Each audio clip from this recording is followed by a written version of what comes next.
Hey everyone, welcome back to another episode of Story Time. Today is a story about my beginnings with weapons, with the bow staff. This means a lot to me. This is something that I really fell in love with. I practiced so hard over the years. And if you don't know bow staff, it's a 6-foot staff. That's not me in the picture, but it's a 6-foot staff that farmers would use. They put it over their shoulders and they would have buckets of stuff on each and they'd be carrying the buckets. And if a fight broke out, boom, boom, they would pop them off and then start kicking some butt with their weapon skills. So I started practicing weapons when I was in my teens. I went to a class on a Sunday. One of our instructors was offering a class. My dad actually didn't do weapons, so this instructor had taken it on his own to show some weapon skills. And I jumped in and I fell in love with it. And the only problem was it was only once a week. So how can I practice? How can I, can I satisfy that thirst for more knowledge? So I started to look at my dad's book collection, and I found a book called Bow, Karate Weapon of Self-Defense. And I started looking at this, a lot of basics, great techniques, and I would kind of try my best to teach myself those techniques. And I practiced over and over again. And we lived on top of the martial arts gym, so I had access to the gym. But many times, instead, I would practice in the living room upstairs. And that's our living room here. It's kind of a bad picture, but you get the idea. I would practice there. And the problem was that the ceiling wasn't very high. So many times if I made a mistake, I would put chips and divots in the ceiling. So even to this day, decades later, there's still marks and scratches and little chunks out of the ceiling there. So sorry, Mom, if you're watching this. But I did my best to master those basics. And I did some research on who was the best in the world, who were some of the best guys. And I came across a VHS tape of a guy named Mike Bernardo. And Mike Bernardo took the basics and he added his own flair and his own flavor and spins. You can see he's got a lot of the basic movements, but then he would also get some cool spins and cool movements that really, I didn't know any of them. So I was like, wow, I got to learn this type of stuff. And he had that cool hair as well, and it was very dynamic.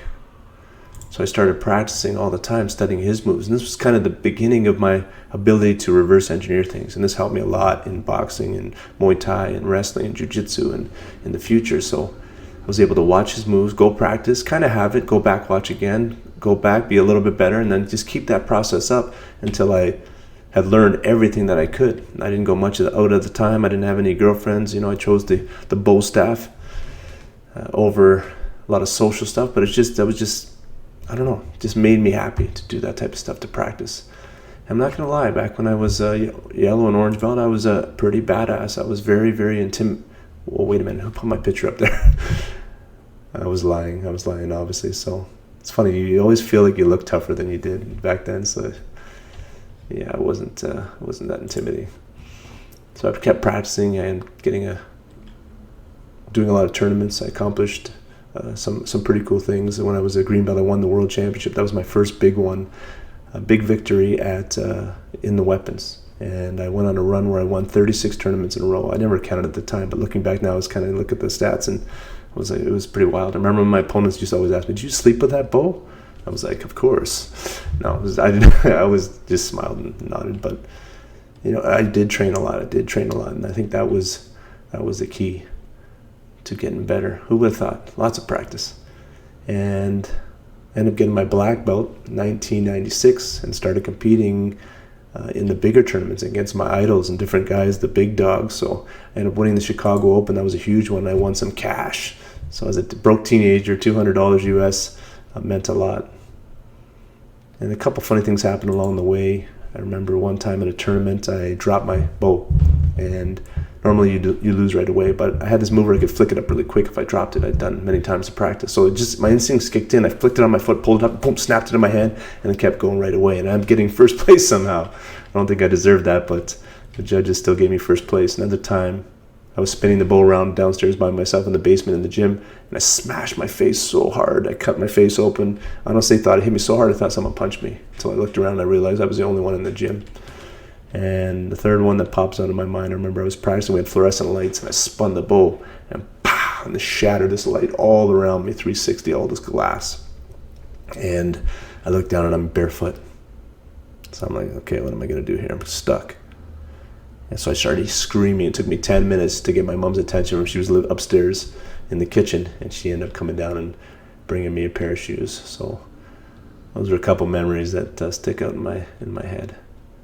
I did the Washington Open, and that was the first time I got a 10. So if you know, judging scoring goes like 5.0 to 10.0 would be the best, and black belts kind of usually hover in the 9s, and it's kind of very rare to get a 10. And I still remember the first time getting a 10. It's kind of like the judge saying, okay, I couldn't see any better. That was the best I could possibly see. So that was cool. And in my career, I ended up getting 2 10s, and that built me up to the point where I got to the World Championships as a black belt. My first year as a black belt in Washington, D.C. I competed against a lot of the guys that I looked up to for many years. And I am scoring third place. I scored the highest score out of all the Bowstaff competitors. And then second place was a guy named Butch Tagisala. Butch was his nickname, I believe. And I'll show you a little bit his routine. Now you see he does the kama, so it's a blade on the end of a stick. And he's got some strings on it there, so he's doing some pretty crazy stuff. There's a blade going around his neck there. And he had these cool tattoos on his back, 3 Japanese letters. I remember it was pretty badass back then. I was like, so that was the guy who got second place. And champion was another guy, really good guy, nice guy named Wayne. And he actually did nunchucks. And he was in a movie with Chuck Norris, and he played a character. He was covered up because he was playing a different character, supposed to be doing the nunchucks, but it was actually him underneath, so we'll check him out.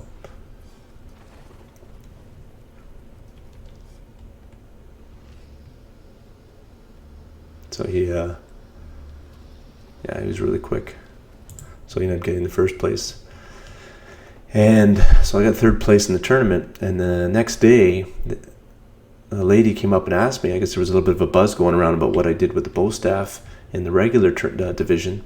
So they asked me, said, do you want to do a demonstration on stage?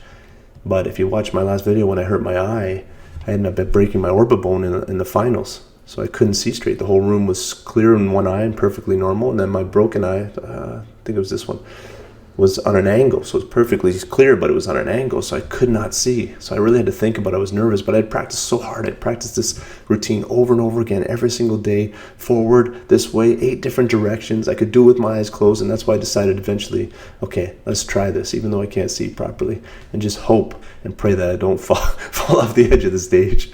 So we're going to get into that routine, but it's just a testament to let you know, like, when you practice for something, you can do it when you're tired. You can do it when you can't see properly. You can do it when you're, like, if you're a boxer and you get hit and you're just kind of hurt, you can still fight if you train hard enough, you train well enough. So we'll get into that routine now. Check it out, guys.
So that brings back a lot of good memories, and a lot of hard training, a lot of fun, and then that was pretty much the best I ever did it, the best I could ever do it. And after that tournament, I retired from karate, martial arts tournaments and those types, and because I was falling in love with Brazilian Jiu-Jitsu. This is the path of Brazilian Jiu-Jitsu. Got into boxing, wrestling, and Muay Thai with the hopes of fighting in MMA and hopefully make it to UFC one day. So that's going to tie into our next story where I talk about Brazilian Jiu-Jitsu beginnings, because it was rough, because there was no Brazilian Jiu-Jitsu coaches in Canada and very few in North America, and we had to figure things out the tough ways. So that'll be the next story.